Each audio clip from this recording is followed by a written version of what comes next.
오늘 성경 본문은 요나서 2장 1절부터 10절 말씀입니다. 요나가 물고기 뱃속에서 그 하나님 여호와께 기도하여 가로되 내가 받는 고난을 인하여 여호와께 불러 아뢰어 삽더니 주께서 내게 대답하셨고 내가 수호로의 뱃속에서 부르짖어 삽더니 주께서 나의 음성을 들으셨나이다. 주께서 나를 깊음 속 바다 가운데 던지셨으므로 큰 물이 나를 둘렀고 주의 파도와 큰 물결이 다 내 위에 넘쳤나이다. 내가 말하기를 내가 주의 목전에서 쫓겨났을지라도 다시 주의 성전을 바라보겠나 하였나이다. 물이 나를 둘러서되 영혼까지 하였사오며 기쁨이 나를 에웠고 바다 풀이 내 머리를 샀나이다. 내가 산의 뿌리까지 내려갔사오며 땅이 그 빗장으로 나를 오래도록 막았사오나 나의 하나님 여호와여 주께서 내 생명을 구덩이에서 건지셨나이다. 내 영혼이 내 속에서 평온할 때에 내가 여호와를 생각하여 삽더니 내 기도가 주께 이르러 사오며 주의 성전에 미쳤나이다. 무릇 거짓되고 헛된 것을 숭상하는 자는 자기에게 베푸신 은혜를 버려 사오나 나는 감사하는 목소리로 주께 제사를 드리며 나의 소원을 주께 갚겠나이다. 구원은 여호와께로서 말미암나이다 하니라. 여호와께서 그 물고기에게 명하심에 요나를 육지에 토하니라.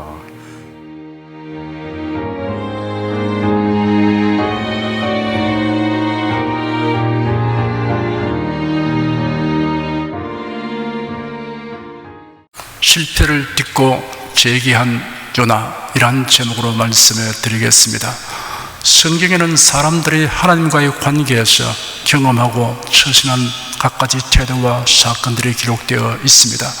하나님을 섬기는 일을 온전하고 모범적인 인물들의 사례도 있고 실패를 딛고 재기한 사람의 사례들도 있습니다. 그 중에서 실패를 딛고 재기한 사람의 경험을 읽으면 우리는 나약한 인생을 긍휼히 여기시는 하나님의 사랑에 가슴 뭉클하게 됩니다. 이 시간은 실패를 딛고 다시 일어선 사람들 중에 선지자 요나를 살펴보도록 하겠습니다. 선지자 요나가 활동하던 시대에 이스라엘 나라의 북동쪽에는 심히 강성한 아수르 제국이 있었습니다. 이 아수르 제국의 수도 니느웨는 매우 크고 번영한 도성이었는데 너무나 죄악이 극심하여 하나님께서 니느웨를 심판하려고 작정하셨습니다.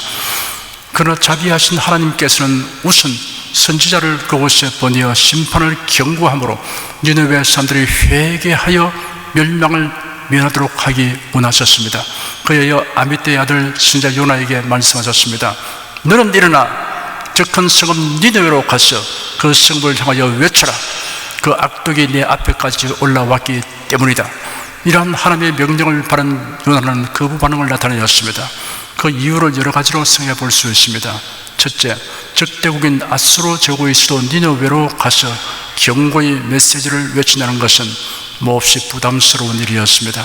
아수르 사람들은 그들이 정복한 나라 사람들을 잔인하고 야만적으로 다루었습니다.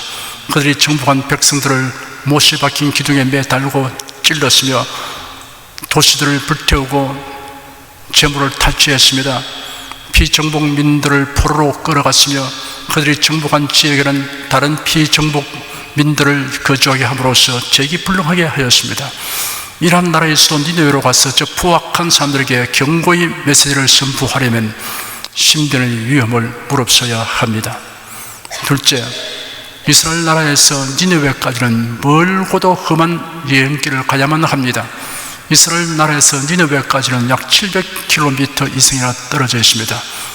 오늘날 같이 잘 포장된 도로나 편리한 교통수단이 있는 것도 아닌 당시에 멀고 험한 여행길을 떠난다는 것은 성 마음 내키지 않는 일입니다. 셋째, 니느웨 도성이 악독이 가득한 정도로 하나님의 징벌을 받게 되면 그로 인하여 현재 신앙이 해이하여진 이스라엘 백성들에게 경각심을 일깨워주게 될 것입니다. 넷째, 아수르 제국은 이스라엘의 적대국으로 위협적인 존재입니다. 하나님은 이스라엘 백성을 징계하기 위한 도구로 종종 아수르를 사용하였습니다. 이스라엘 백성에게는 아수르가 매우 위협적이고 혐오스러운 존재였습니다. 이러한 니느웨가 하나님의 징벌을 받아서 국력이 쇠약해지면 오히려 이스라엘의 안녕과 번영에 유익할 것입니다. 우리가 단정할 수는 없지만 이하간 요나는 하나님의 명령이 자신의 마음에 맞지 않았기 때문에 하나님의 낯을 피하여 멀리 도망가려고 작정하였습니다. 하나님이 주시는 직무와 사명을 피하려 하는 사람은 요나처럼 각종 구실과 이론을 만들어내고 자기 중심으로 이해하고 판단해버립니다. 고린도후서 10장에 우리의 싸우는 병기는 육체에 속한 것이 아니요 오직 하나님 앞에서 견고한 진을 파하는 강력이라. 모든 이론을 파하며 하나님 아는 것을 대적하여 높아진 것을 다 파하고 모든 생각을 사로잡아 그리스도에게 복종케 하니라고 기록되었습니다. 하나님 말씀에 대항하는 인간의 모든 이론, 모든 생각을 파쇄해야 합니다. 그 이론을 전쟁포로처럼 붙잡아서 하나님 말씀에 복종케 해야 합니다. 그리스도에게 복종케 해야 합니다. 하나님의 명령에 대하여 거부하는 이유를 붙이는 것은 용납될 수 없는 일입니다. 하나님의 말씀에 대해서는 예 하고 아니요 함이 없어야 합니다. 와일러 박사가 인도에서 선교 활동을 할 때의 일입니다. 한 번은 그곳에 미국의 해병 부대가 도착했습니다. 그래서 인도의 선교사들과 해군 장교 한 팀이 함께 식사를 하게 되었는데 물론 그 중에는 비기독교인 장교들도 있었습니다. 대화가 한창일 때 한 청년 장교가 와일러 박사님, 이 미개하고 지저분한 인도에까지 와서 일하실 필요가 있습니까? 이들은 우상을 숭배하고 하나님을 알지도 못하는데 이들을 위하여 희생할 필요가 무엇입니까? 라고 물었습니다. 그러자 이 소리를 들은 와일러 박사는 자리에서 일어나 그 청년 장교의 곁으로 다가가 정중하게 질문을 던졌습니다. 장교님, 만약 지금이라도 당장 당신의 사령관이 당신에게 부대를 이끌고 인도에서 떠나 아프리카로 가라고 한다면 어떻게 하시겠습니까? 그야 사령관님의 명령이라면 마땅히 복종해야지요 라고 장교가 당연하다는 듯이 대답했습니다. 그러자 와일러 박사는 대답했습니다. 장교님, 내 인생의 사령관은 하나님이십니다. 당신의 상관의 명령에 당연히 복종하듯이 나 역시 마찬가지입니다. 하나님이 내게 이곳 인도에서 하나님을 모르고 죄 가운데서 죽어가는 영혼들을 위해 일하라고 하셨습니다. 나는 오직 그 말씀에 복종하여 이 자리에 와 있는 것입니다. 요나가 받은 명령은 실로 중대한 사명이며 또한 영광스러운 임무였습니다. 하나님이 요나에게 귀한 사명을 주셨으니 그리하여 요나가 라고 기록되었어야 합당한데 불행히도 그러나 요나가 라고 기록되었습니다. 그러나 요나는 다시스로 도망하려고 하였습니다. 다시스의 정확한 위치는 알 수 없으나 일반적으로 지금의 스페인 서남단에 위치했던 곳으로 팔레스틴에서 서쪽으로 3200km나 떨어져 있습니다. 이곳은 니네웨와 정반대 방향입니다. 니네웨는 동쪽인데 다시스는 서쪽입니다. 요나가 여호와의 낯을 피하려고 도망하였습니다. 요나는 매우 어리석은 생각을 하였고 미련한 행동을 취했습니다. 하나님을 피해 도망할 수 있다고 생각하고 행동한 것입니다. 아주 멀리 가버리면 하나님께서 단념하실 것이라고 생각했던 것입니다. 사람이 하나님의 말씀과 다른 자기 이론에 빠지면 이처럼 어리석은 행동을 하게 됩니다. 천지를 지으신 하나님은 전능하실 뿐 아니라 무소부재하십니다. 시편에 기록되기를 내가 주의 신을 떠나 어디로 가며 주의 앞에서 어디로 피하리까? 내가 하늘에 올라갈지라도 거기 계시며 음부에 내 자리를 펼지라도 거기 계시니이다 하였습니다.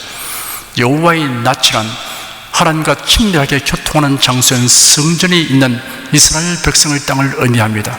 요나는 자기가 여호와의 성전이 있는 데에서 떠나면 하나님의 명령이 철회될 것처럼 생각했습니다. 일부 유대인 사이에는 예언의 영이 이스라엘 땅에 국한되어 있다는 오해가 있었습니다. 요나가 요빠 항구로 내려갔더니 마침 다시스로 가는 배를 만나게 되었습니다. 요빠는 예루살렘 북서쪽 약 50km 지점에 위치한 항구 도시입니다. 이 항구는 좁고 수심이 깊지 않아 다시스로 왕래하는 대형 선박이 정박하기가 어려웠습니다. 당시 요빠에서 다시스까지는 매우 먼 거리이므로 왕래하는 배가 드물었는데 마침 다시스로 가는 배를 만나게 된 것은 매우 공교로운 일이었습니다. 요나는 이를 행운으로 생각했을 수도 있으나 결과적으로 크나큰 실패의 시발점이 되었습니다. 하나님의 뜻대로 행하다가 고난당하는 편이 하나님의 뜻을 거역하는 중에 형통하는 것보다 낫습니다. 요나는 하나님의 낯을 피하여 도망하려고 요파 한까지 오는 동안 몹시 긴장한 탓인지 아니면 양심의 가책을 바란 탓인지 처음부터 배 밑층에 내려가서 누워 잠을 청했습니다. 이제는 하나님의 낯을 피했다고 생각하여 안심하고 곧장 깊은 잠에 빠졌습니다. 선지자 요나가 깊이 잠이 든 그 시각에 하나님께서 큰 바람을 보내어 바다를 내리침으로 바다가 미친 듯이 날뛰기 시작하였습니다. 거센 풍파의 배가 파선의 위기에 직면하게 되었습니다. 이는 하나님의 초자연적인 섭리에 의한 것입니다. 만군의 주 하나님께서는 바람도 사역의 도구로 삼으십니다. 시편에 보면 바람으로 자기 사자를 삼으시며 화염으로 자기 사역자를 삼으시며 하였습니다. 전혀 예측하지 못한 대풍을 만난 성들은 공포에 떨었습니다. 선으로서 풍부한 경험을 바탕으로 바다 위에서 일어나는 온갖 어려운 상황들에 대처하는 방법에 익숙했을 성들이 이렇게 공포를 느낄 정도였다면 이 대풍은 그 배에 탄 모든 사람의 생명을 위태롭게 하는 무서운 것이었음이 분명합니다. 사람들은 각기 자기의 신을 불렀습니다. 위기에 처하면 무술로는 자가 없습니다. 영혼을 가진 사람은 신의식이 있습니다. 나름대로의 신앙을 가지고 있습니다. 신앙이 있느냐 없느냐 하는 것이 구원의 관건이 아니라 성경대로의 바른 생활을 가지고 있느냐 아니냐, 이것이 중요한 것입니다. 선원들은 배를 가볍게 하려고 화물들을 바다에 던졌습니다. 생에 대한 애착보다 강한 것은 없습니다. 살기 위해 가치가 덜한 것들을 내버려야 합니다. 선장한 승객들이 있는 선실로 다니며 각기 자기 신들에게 구하라고 요구하였습니다. 우상 숭배자들은 가급적 많은 신들의 도움을 원합니다. 그러던 중 그 층에 잠자고 있는 요나를 보고 깨우며 당신은 어찌하여 잠을 자고 있어? 일어나서 당신의 신에게 부르짖으시오. 만약 그 신이 우리를 생각하여 준다면 우리는 죽지 않을 수도 있어 하였습니다. 니네의 왕을 책망할 선지자가 종교다원주의자인 선장의 책망 대상이 되고 말았습니다. 선원들은 이 폭풍이 예사로운 것이 아니고 독특한 것임을 간파했습니다. 배 안에 있는 자들 중에 누군가가 신에게 모종의 큰 죄악을 범했다고 판단했습니다. 그러니 신의 진노임에 틀림없다고 생각하여 이 재앙이 누구로 인한 것인지 제비를 뽑자고 제안하였습니다. 제비를 뽑아 하나님의 뜻을 알고자 한 일이 간혹 있었음이 성경에 기록되어 있습니다. 그러나 이를 능사로 삼아서는 안 됩니다. 특수한 예를 보편화시켜서는 안 됩니다. 제비 뽑기에서 요나가 걸렸습니다. 사람이 제비를 뽑으나 이를 작정하는 여호와께 있습니다. 요나는 선장과 선원들 앞에서 신문을 받게 되었습니다. 환난의 원인을 알아내기 위해 힘쓰는 것은 유익한 일입니다. 그러나 사람들이 경험하는 모든 환난의 이유를 낱낱이 다 알 수 있는 것은 아닙니다. 요나는 자신의 신분과 하나님의 명령을 불순종하고 도피길에 옳은 사실을 고백하였습니다. 선원들이 듣고 심히 두려워했습니다. 하나님의 공의로운 심판의 확실함을 알았기 때문입니다. 선원들이 요나를 향해 네가 어찌하여 이렇게 행하느냐 하였습니다. 도대체 이처럼 위대한 하나님을 경외하면서 어찌 이런 경솔한 행동을 했느냐라는 뜻입니다. 바다는 점점 흉흉해졌습니다. 무슨 죄냐고 마냥 따지고만 있어서 해결될 일은 아닙니다. 비록 요나가 범죄자였지만 하나님이 특별히 다루고 있음을 알게 된 선장과 성들은 해결책을 요나에게 묻게 되었습니다. 비록 행실이 좋지 못한 그리스도인이라도 행실이 좋은 불신자보다는 인생의 궁극적 문제의 답을 더 잘 알고 있습니다. 요나는 자신이 책임을 지기로 결단했습니다. 한 사람의 책임 회피로 공연히 다른 사람에게 피해를 입히게 되었음을 사과하였습니다. 자신을 바다에 던지려고 하였습니다. 그들은 요나가 창조주 하나님의 선지자임을 알게 되었으므로 바다에 던지기를 참으로 주저했습니다. 그들이 굳이 요나와 헤어져야 한다면 그를 육지에 내려놓는 방향으로 하려고 배를 돌이키려 노력했으나 헛사였습니다. 선원들이 이제는 여호와 하나님께 부르짖게 되었습니다. 그러나 하나님의 뜻을 지향할 수 없음을 알았습니다. 요나를 바다에 던지자 즉시 풍랑이 잠잠해졌습니다.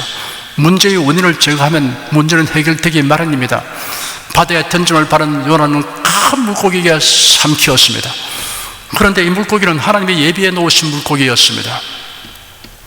브리타니카 백과사전 연구팀의 보고에 의하면 그린랜드에서 잡힌 고래의 입 넓이가 거의 3m에 달했다고 합니다.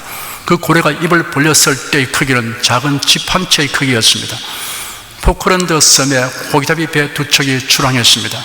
그 중에 한 척인 스타 오브 이스트라는 배가 뒤집어지면서 제임스 바틀리라는 선원이 실종되었습니다. 그런데 다른 배가 고래를 잡아 부두로 끌어와서 배를 가라니 그 속에서 실종된 선원이 나왔습니다. 의식은 잃었지만 죽지는 않았습니다. 고래의 위는 화씨 100도가 넘을 정도로 덥지만 사람이 죽을 정도는 아닙니다. 그 뱃속에는 공기가 많아서 무리로 뜨게 됩니다. 하나님은 선지자 요나의 불순종과 아집을 깨뜨리기 위해서 폭풍과 물고기를 사용하셨습니다. 하나님이 우리를 깨뜨리기 위해 사용하는 방법과 도구는 매우 다양합니다. 요나는 물고기 뱃속에서 회개할 기회를 얻었습니다. 하나님 말씀을 불순종하는 중에 당하는 환난은 신앙을 회복하는 재기의 기회로 주어지는 것입니다. 요나가 말하기를 기품이 나를 둘러쌌으며 바다풀이 내 머리를 휘감았으며 내가 산의 뿌리까지 내려갔다고 하였습니다. 하나님의 뜻을 거역하면 내리막길을 가게 됩니다. 배 밑층에서 바닷속으로 물고기 뱃속으로 산의 뿌리까지 계속 내려갔습니다. 하나님을 거역하는 인생들이 때로는 부분적으로 잘 되고 상승할지라도 총체적으로는 내리막길로 치닫습니다. 요나는 고난 중에 하나님께 기도하였습니다. 뒤늦은 감이 없지 않습니다. 그러나 이제라도 기도하게 되었으니 잘한 일입니다. 늦은 것을 깨닫게 된다면 재기의 기회를 얻게 됩니다. 요나는 물고기 뱃속에서 기도했습니다. 어떤 장소든 기도할 수 없는 곳은 없습니다. 요나는 고난 중에 올바른 기도 자세를 취했습니다. 누구를 원망하지 않았습니다. 자기 행위를 변명하지 않았습니다. 자포자기하지 않았습니다. 요나는 부르짖으면서 하나님의 용서와 구원을 굳게 믿었습니다.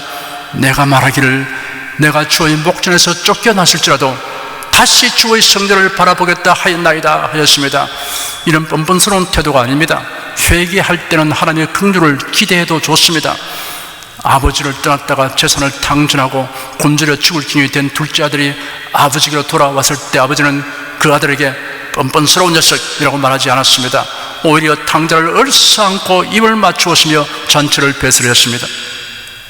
십자가에 달린 한 강도는 죽음을 목전에 두고 예수님이 구세주라는 것을 깨달았습니다.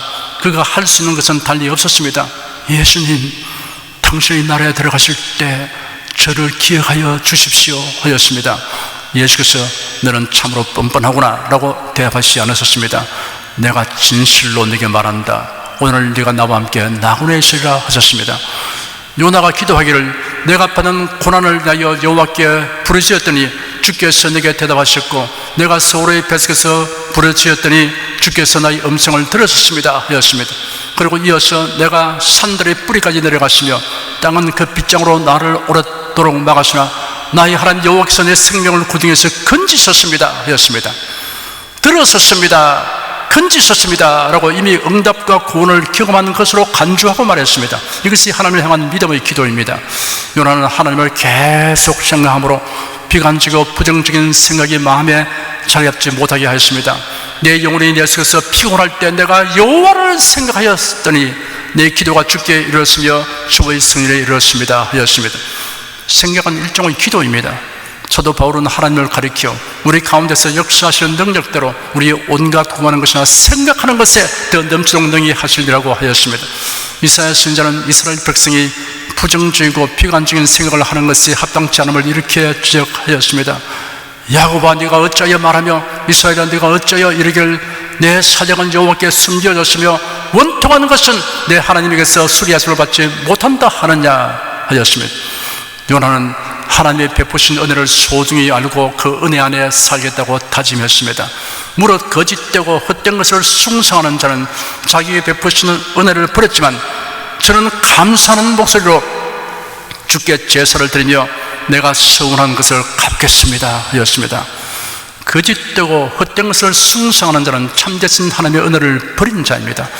요나는 매우 다양한 기도를 했습니다.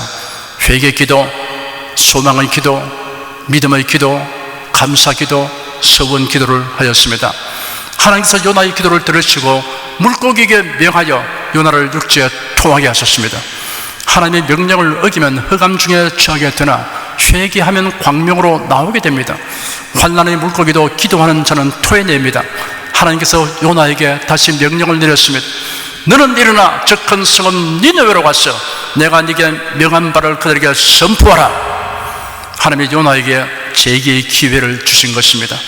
요나가 여호와의 말씀대로 일어나서 니느웨로 가니라 라고 기록되었습니다.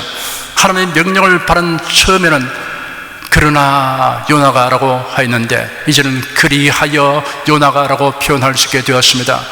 그리하여 요나가 순순히 니느웨로 가서 외쳤습니다. 40일이 지나면 니느웨가 무너지리라.